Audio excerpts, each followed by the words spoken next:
আজকে আমি গুগলি স্যুপ বানাবো। গুগলি সেদ্ধ করে পরিষ্কার করে ধুয়ে নিয়েছি। আর এখানে নিয়েছি গাজর, ডাঁটা, বেবিকর্ন আর বিম কড়াই। গুগলি বাদ দিয়ে আমি সব উপকরণ সেদ্ধ করে নেব। এবার আমি একটা বাটিতে কর্নফ্লাওয়ার গুলে নেব।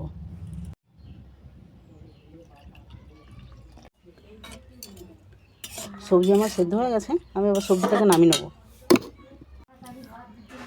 এবার কড়াইতে দেবো বাটার, রসুন কুচি, পেঁয়াজ বাটা।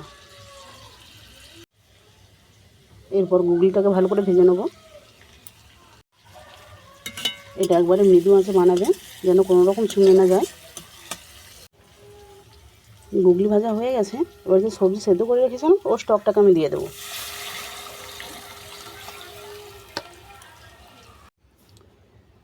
স্যুপের মধ্যে সেদ্ধ করা কিছু গাজর আর বেবিকর্ন দিয়ে দেবো। এরপর দেবো লবণ, মরিচ গুঁড়ো, লেবুর রস। স্যুপ নামানোর 2 মিনিট আগে আমি কর্নফ্লাওয়ার দেবো।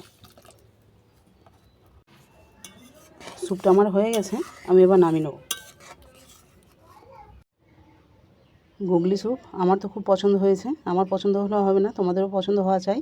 যাই হোক, এইভাবে বানাও, বানিয়ে আমাকে জানাও তোমাদের পছন্দ হয়েছে কি না।